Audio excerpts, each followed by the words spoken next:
What would you say about your first round pick?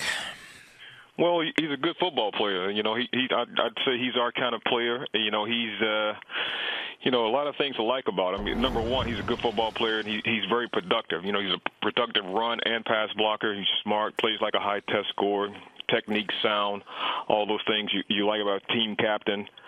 Team player. He's he's a New York Giant type of player, and the versatility that he brings to us, Mike. I think that's value. He can play both tackle and guard. Mike, I think he can play all 5 positions. Oh, really? Yeah, and we think he can play all 5 positions. He can play both sides too, really? Oh, wow. Well, he played left tackle for them, right?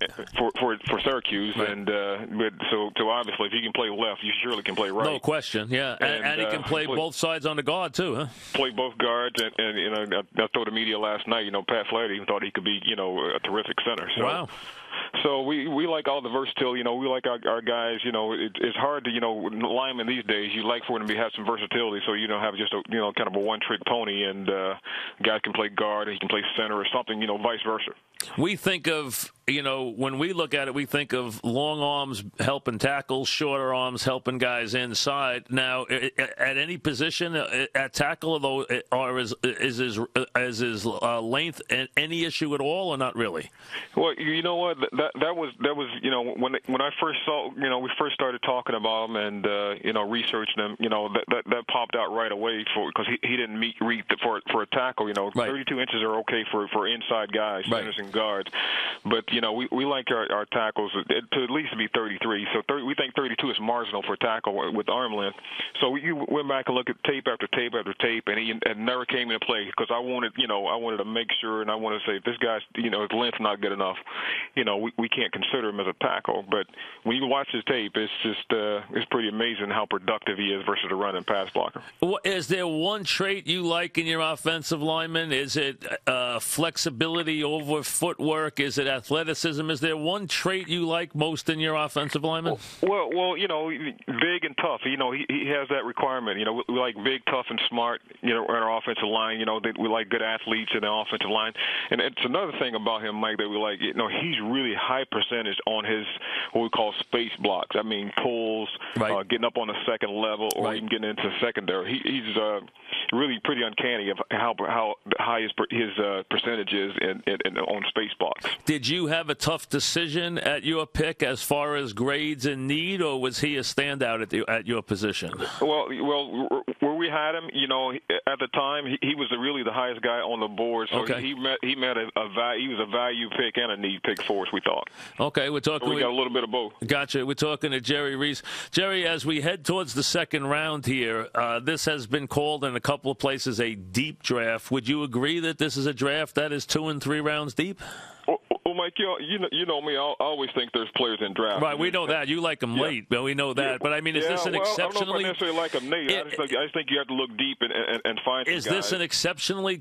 But does it look deeper in quality than most drafts, or not really? Well, I think, you know, I think there's, you know, a lot of players with similar value. You know, deep, I'm not sure, you know, how to frame it as deep, but right. I think there's a lot of players with similar value. Anything about the first round and the way the players came off the board surprise you? Not really. You know, I told some people before, you know, when I was a young scout, George Young was a GM, and I was just quietly sitting in the back taking everything in. Just don't be surprised by what happens in the draft because, you know, what you think is going to happen usually doesn't happen, so don't be surprised by anything. So it's hard to surprise me in the draft.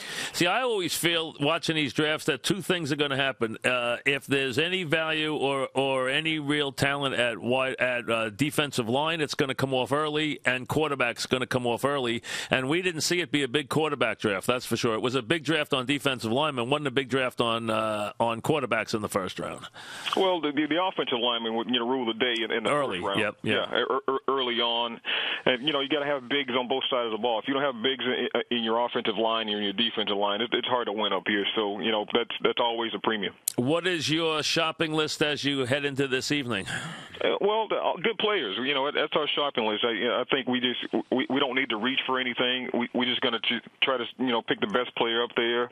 There's some defensive players we like. There's some offensive players we like. So we're just looking for good players as we finish the draft. Talking with Jerry Reese, the Giant general manager. Jerry, do you like this break? Is this break something that gives you, having a break at one round in where everybody can look and see who went, look and see some strategy, look and see some different things. How much does that change the dynamics of the draft, not going right into the second round? If I had it my way, we'd do it all in one day. But it's such a big deal, and it's such people have so much interest in the draft now that it's. They turned it into a 3-day TV show. Yeah. It's an event. It's an event now, and you see the pageantry of all the players over at Radio City. So it's a big to do in the off season, and the fans love it. But if I had it my way, we'd just go through 7 rounds in one day and pick the players. But does it give you? Does it give teams a chance to get a little more work done? They get more time to talk to each other, that's for sure. Do you think it increases anything? Do you think it makes it more equal? Do you think it causes more trades? Anything that you think changes because you have this great lull in the action? Well, I think the scouting is over with. I think if you're starting to scout at this point, right. you haven't done your homework. I think it gives you time to overthink things a little bit, probably, right. And you think you might want to move up, you think you might want to move down. But it's different stroke for different folks. Some people like moving around and trading picks, and but when you have a draft with pretty equal value all over the board, sometimes it makes sense and sometimes it doesn't.